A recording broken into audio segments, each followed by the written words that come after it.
ترتيلا আসসালামু আলাইকুম। তাহলে আমরা আজকে আলোচনা করব নুরানি কায়দার প্রথম থেকে। যে আমরা নুরানি কায়দা শেষ করেছি, অনেকে পড়ছি, কিন্তু আমি এই নুরানি কায়দা থেকে কিছু প্রশ্ন করতে চাই। আশা করি তোমরা সবাই রেডি, প্রস্তুত আছো নাকি? ইনশাআল্লাহ।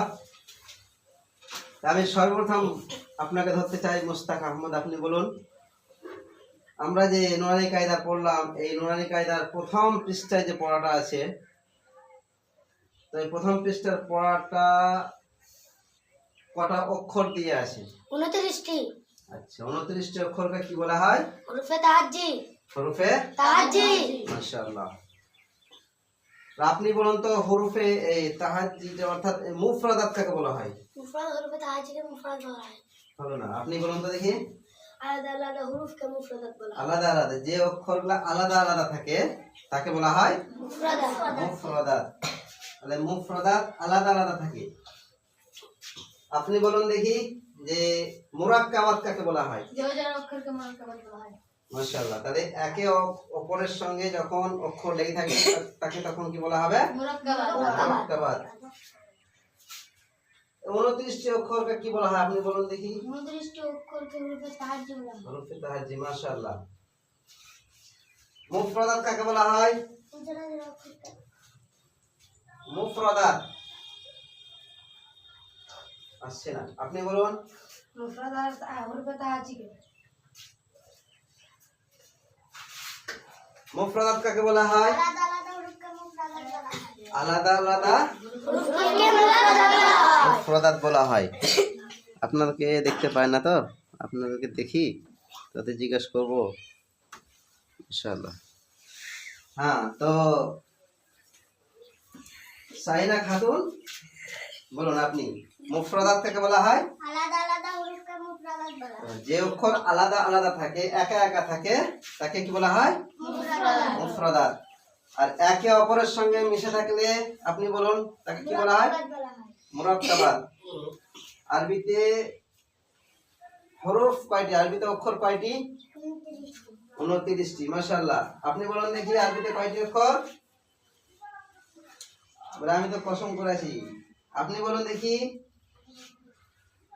এরা মানে ফুল, এত লজ্জা করে, কথা বলতে চাই না। আপনি বলুন আরবিতে কয়টি অক্ষর? আপনি ওই দিকে তাকাও। তো যাই হোক, আরবিতে আমরা কয়টি অক্ষর জানি? 29টি অক্ষর। যেমন বাংলাতে থাকে কয়টি? 52টি। ইংরেজিতে 26টি। সেরকম আরবিতে 29টি। এই 29টি অক্ষর আমরা জানলাম। যখন একা একা থাকে, আলাদা আলাদা থাকে, তখন কি বলা হয়? কি বলা হয়? আর একে অপরের সঙ্গে যখন মিশে থাকে তখন মুরাক্কাবাত বলা হয়। এটা আমরা জানলাম। তাহলে এই অক্ষরগুলো সাজানোর জন্য, এই হরফ 29টি হরফকে সাজানোর জন্য অনেক কিছু প্রয়োজন, অনেক কিছু চিহ্ন দরকার হয়। সর্বপ্রথম সেই চিহ্নগুলো আমরা যেগুলা কিতাবে পড়েছি নুরানি কায়দাতে, সেগুলা কি আছে? হারাকাত চিহ্ন দিয়ে। হারাকাত চিহ্ন দিয়ে আমরা কি করবো? অক্ষরগুলোকে সাজিয়ে সাজিয়ে শব্দ তৈরি করব। হারাকাত ছাড়া হবে? হবে না। যার কারণে প্রথম হারাকাত দিয়ে শুরু হয়েছে। হারাকাত বলতে আমরা কি বুঝি? জাবার জের পেশ। এই জাবার জের পেশ দিয়ে আমরা শব্দ তৈরি করব, তাই তো নাকি? তো আমি আপনাদেরকে এখন প্রশ্ন করতে চাই, আলমগীর বাদশাহ, আপনি বলুন। ইনি হচ্ছেন আলমগীর বাদশাহ, সেই যুগের, মুঘল যুগের। আলমগীর বাদশাহ, আপনি বলুন তো দেখি হারাকাত কাকে বলা হয়? জাবার জের পেশকে হারাকাত বলা হয়। আস্তে আস্তে বলবেন, আপনি খুব উত্তেজিত। এই যে আমার যিনারা দেখছেন ভিডিওতে, ইনারা আপনাকে দেখে ভয় করবেন তখন আবার। মানে কি, উস্তাদকে, শিক্ষককে আপনি যখন কথা বলছেন জবরদস্ত পেশকে বলা হয়, মানে আমি ভয় লাগে আমাকে, তো ইনারা তো ভয় করবেনই। তাহলে আমরা জানি জাবার জের পেশকে কি বলা হয়? আচ্ছা, জাবার জের পেশকে হারাকাত বলা হয়, ঠিক আছে।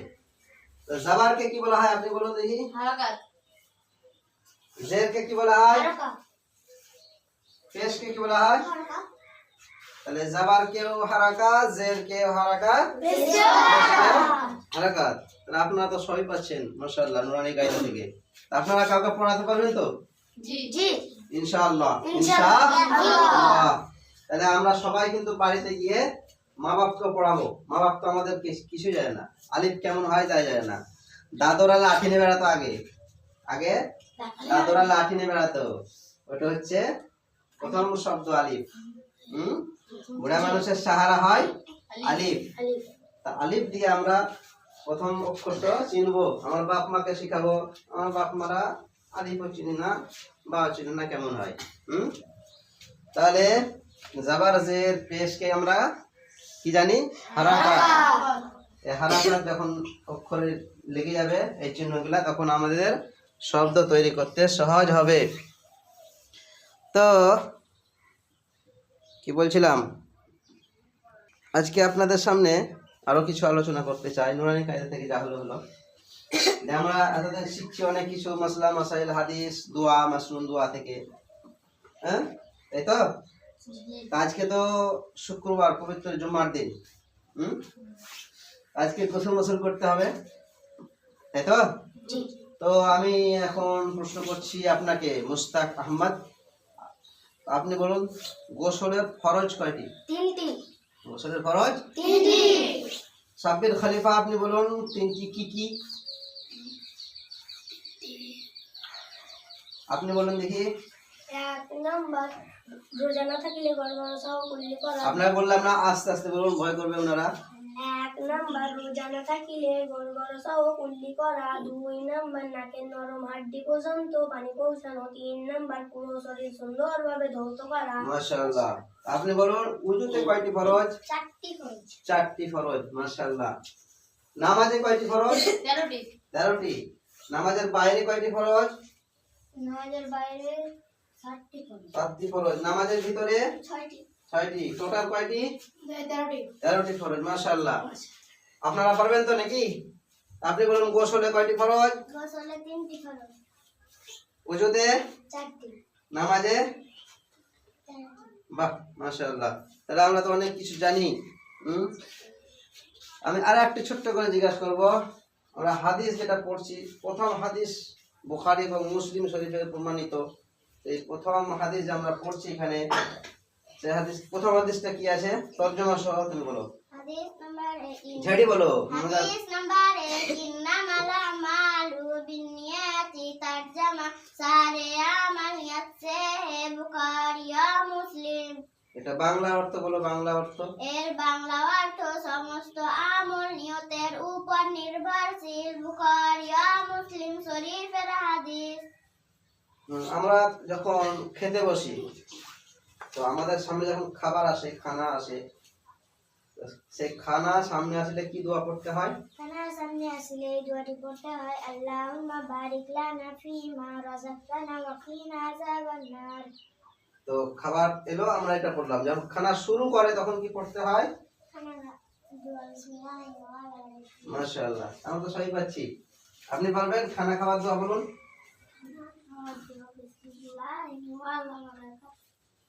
এই এই তিনটা এখন মানে খুব কচি খুকি, তো মানে ফুলের মতন, এরা বুঝে কম। কিন্তু বদমাশির দিকে 1 নম্বরে, বদমাশির দিকে 1 নম্বরে আছে। আর ইনি তো আমাদের নতুন এসেছেন মেহমান। তাহলে আমরা সর্বপ্রথম ঘুম থেকে ওঠা মানে শুরু করি, যখন ঘুম থেকে ওঠা, জীবন শুরু করার জন্য ঘুম থেকে উঠি, তাই তো নাকি? তো আজকে যখন আমরা ঘুম থেকে উঠলাম, সবাই একটা দোয়া পড়েছিলাম, তো কেউ কেউ পড়েছি, কেউ পড়েনি। ঘুম থেকে ওঠার দোয়া পড়েছিলেন? পড়েননি? তাহলে বলুন তো কি দোয়াটা আছে ঘুম থেকে ওঠার দোয়া? আলহামদুলিল্লাহিল্লাযী আহইয়ানা বাদামা আমাতানা ওয়া ইলাইহিন নুশুর। মানে মুখস্থ করে রেখেছে, কিন্তু ইনি পড়ছেন না, আমল করছেন না। মুখস্থ করাটা জরুরি নয়, আমল করাটা জরুরি। আমরা শিখবো, আমল করব। আপনাকে ধরি উনি বললেন ঘুম থেকে উঠে দোয়া, আপনি ঘুমানোর দোয়াটা বলুন।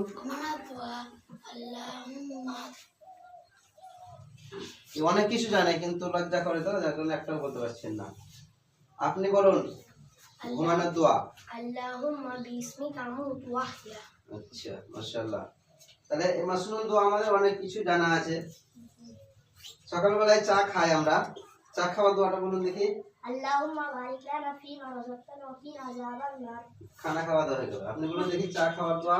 আল্লাহুম্মা রাব্বুল এই বাবা, আপনি বলুন। আল্লাহুম্মা বারিক লানা ফীহি ওয়া জিদনা মিনহু। মাশাআল্লাহ। তাহলে আমরা সকালবেলায় যে চা খাই, চা খাওয়ারও দোয়া আছে।